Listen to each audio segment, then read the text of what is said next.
Yo, what's up guys? And we're back with another Ragnarok The New World game content dito sa ating channel. But yeah, before we proceed po, please don't forget to follow and like all of my TikTok uploads. And sa YouTube ko naman po, don't forget to like and subscribe din lahat po ng uploads natin doon. So ngayon mga bro, we have a new class. Basically, this is the Whitesmith class. And ang dami din kasi nagre-request sa akin kasi to be honest with you guys, we can say na this is the highest damager ngayon sa game when it comes sa PvE. Kasi sobrang taas ng, as in sobrang taas ng power nila when it comes sa PvE, damage and all, etc. etc. Sila talaga yung nagta-top 1. Although kahit mga free to play, nasasabayan nila sa damage yung mga whalers, yung mga krakens guys. So, ayan, tara na, start tayo sa stats natin guys for the Whitesmith cart. This is cart build guys, hindi to axe skills type. Okay, so we have the Agi 80 and the rest sa STR. Bakit Agi guys? Guys, kailangan niyo yung Agi to syempre para mas mabilis yung hampas ng cart, yung para sa skill niya and all. And then maglagay kayo sa STR, syempre diyan pa rin nanggagaling guys yung damage niya, yung multiplier ng P attack nyo and all. So yeah, basically that's our stats for the PvE. Okay? Yung sa PvP guys, different yun eh. Different kasi yung skills na gagamitin nyo doon. So hindi ko siya na-set up pa. So ayun, focus na lang muna tayo sa PvE and then sa skills natin guys. So sa first job niya, we have the Cart Revolution level 10. We have the Mammonite level 5. Cart Mastery level 10. Sidekick. Ito mahalaga din to guys. Sidekick level 10 and then the Shout. Ito yung loud exclamation to increase strength, STR pa. And then sa second job natin guys, we have the Hammerfall level 5. Ito yung isa nating main skill guys. High speed cart ram. So level 10 yan. We have the Shattering Strike level 5. We have the hindi mawawala weapon perfection level 10 and then maximize weapon to increase weapon damage na level 1. Level 1 lang yung max niya, okay? And then sa second job advance guys, we have the heavy weaponry research na it will increase your P attack and P depth by 10% and hit rate by 40. And then we have the adrenaline rush. Ito guys, optional to pero much better maglagay pa rin kayo. Kasi sabi ko nga, you need attack speed pa rin dito sa build na to. And then si Cart Boost level 1. Ito kahit level 1 nyo lang muna, hindi siya ganun ka-priority guys. Unahin nyo yung other things nyo siguro. Yung mas better na i-upgrade kaysa kay Cart Boost. Pero pwede nyo naman nilagyan yan kung nababagalan kayo sa character nyo. And then ito guys, hindi mawala. Itong si FAW Magic Decoy. Yung para siya magsasamo ng turret na dagdag damage siya. So kaya malakas yung DPS I believe ni Whitesmith dahil din dito sa isa na to. And then aside dyan guys, meron din kasi ito sidekick. So ito rin yung reason kung bakit talagang malakas yung damage nyo as Whitesmith pag nagdi-DPS. Sobrang imba niya. Okay, and then sa settings natin guys, sa auto settings natin, ang skills natin mga bro is number 1, Mechanical Heart. Mechanical Heart, ito guys, yung pag nagcast ka, makakas na lahat ng skills na buffs mo. So, hindi mo na siya iisa-isahin ng buffs na parang mga nasa previous RO before. So, kung naglaro kayo ng ROMC, parang ano to, yung book, yung something like na, yung pag kinas mo, makakas na lahat ng skill. Basta, ganun, yun na yun guys. And then, second skill natin, we have the Magic Decoy. Sidekick yung pangatlo. And then, ito Cart Ram. Cart Ram yung pang number 4 natin. And then, yung basic attack natin is number 5. Okay? That's our skills, guys. And then, sa items natin, mga bro. Actually, mga bro, ito, FYI lang ha. Baka nagtataka kayo, ba't ako nag-switch ng Whitesmith? Nag-switch ako ng Whitesmith is kasi dahil nag-cooldown na yung free job, free class change ko. So, syempre, alam nyo naman guys, content creator tayo. We want to provide content sa inyo, sa mga gustong maglaro ng Whitesmith and all. Pero, babalik po ako sa Archer.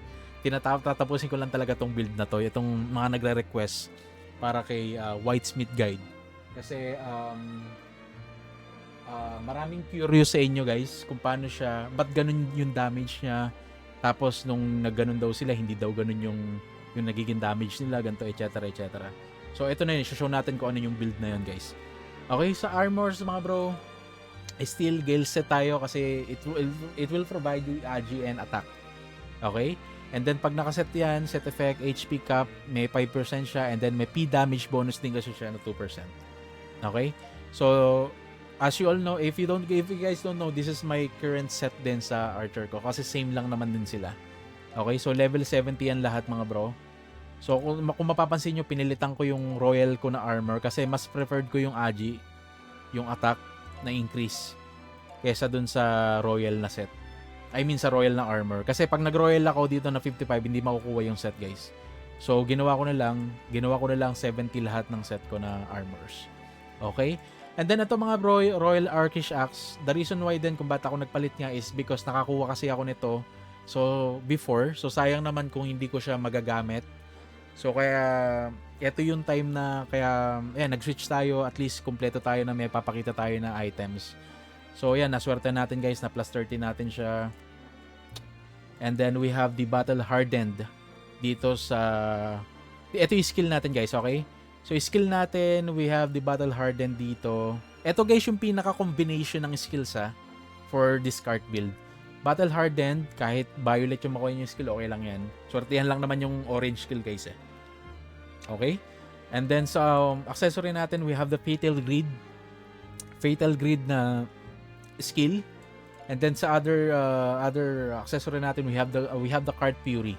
Eto guys, sinasabi nung iba palitan daw ng Berserk cart, something like that.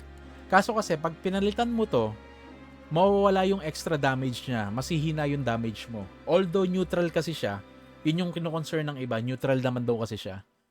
So, pero that's fine, it's okay lang naman kasi kasama pa rin naman sa total damage mo yan guys. Isa din sa kumbaga isa din sa main skill ng Whitesmith yan. So, na dapat hindi mawala talaga. Okay? So, yan yung nakikita namin, yan yung nakikita kong the best skill combination, guys. Cart Fury, Fatal Greed, and then Battle Hardened. Kahit ano dyan, kahit saan nyo siya makuha, basta dapat ganyan yung skills nyo na combination. Okay? And then, sa accessory mga bro, kung may Cold Dart kayo, kung wala kayong other accessory na magagamit, mag-Cold Dart set na lang kayo, Rogue Treasure, and then Cold Dart. And then, if possible, if meron kayong Nile Rose, as far as I know, mas better yung Nile Rose. Kasi it will give you a lot of damage multiplier. Pero never ko kasi siya na-try dahil nga wala naman ako nun. So, ito lang kasi yung meron tayo, guys. Yung dalawang accessory na to. Okay, and then dito sa shield, guys, ito, nakuha ko rin to way back. So, ginamit ko na lang. So, dito naman guys, ayan, makikita nyo naman, gamit na lang kayo ng best shield nyo for a specific example, PvP. Example, magbobosan kayo. So, tignan nyo na lang yung description kung ano yung pinaka-the best na shield doon. Kasi may iba-iba naman yan guys, maraming shield na pwede kayo makuha. Mag-forge na lang kayo. Okay? And then sa cards naman mga bro, ayan, still the same, kasi wala naman tayong other cards. And as you all know, galing tayo sa Archer. So, dito sa accessory ko, ang nilagay ko lang is Mantis. And makikita nyo Mantis, 3 Mantis, isang Yoyo. Kasi, ang kailangan talaga dito guys, if sa inyo, try nyo kumuha ng 4 na bongon talaga, bongon card. Kasi, yun talaga makakapagpalakas ng damage yun. Kasi it will give you melee damage talaga. So, pure melee damage. And then dito, depende kasi guys kung ano ba manatan nyo Pero, kumuha rin kayo ng Panzer Goblin to increase your melee damage. And then magte-test damage tayo later guys, okay? So yun mga bro, here's our equips for the card build. And then what else? Sa runes guys, same thing pa rin naman kung ano yung runes ko sa archer ko.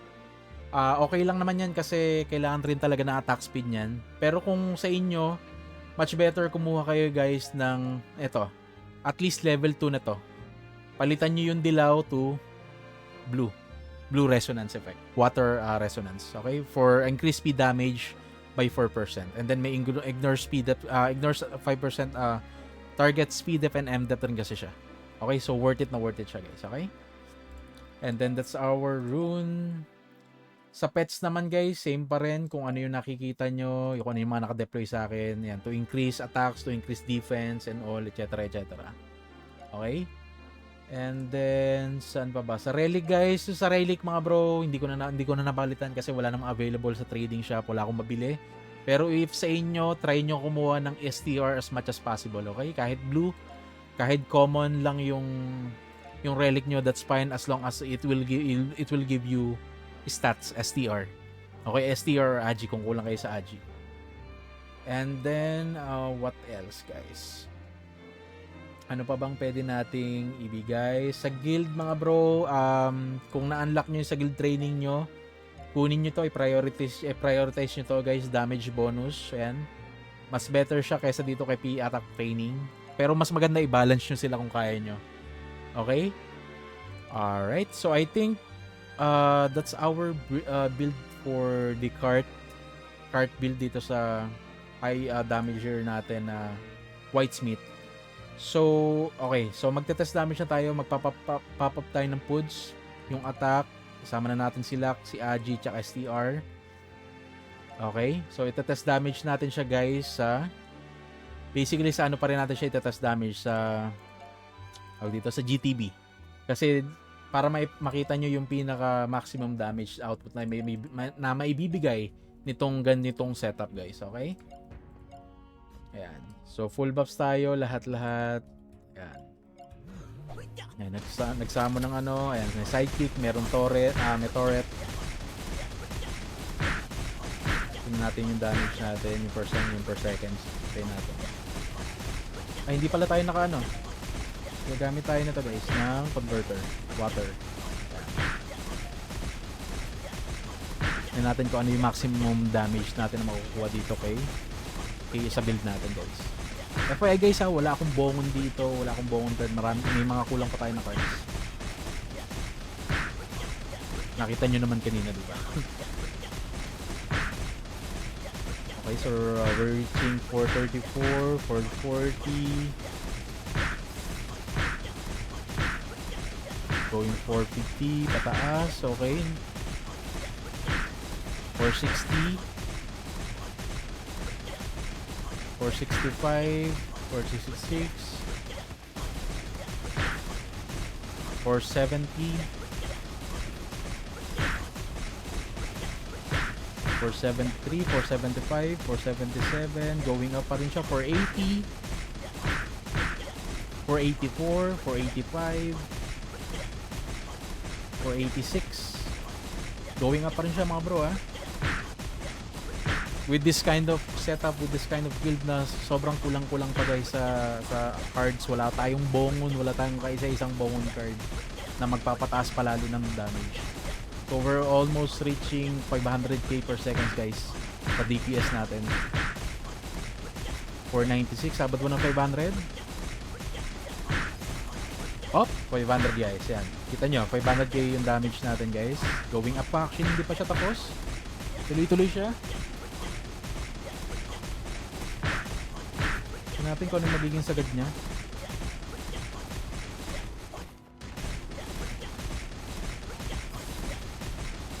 Guys, ano lang to self buffs lang to, walang freeze buff.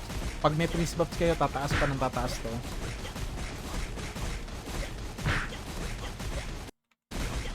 $508,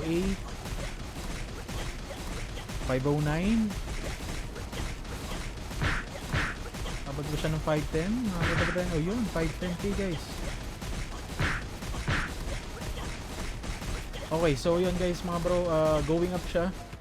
So yan, as you can see naman, with this kind of build na meron tayo, naka-reach tayo ng 500k per seconds na DPS dito kay Whitesmith. Sabi ko nga, marami pang kulang to.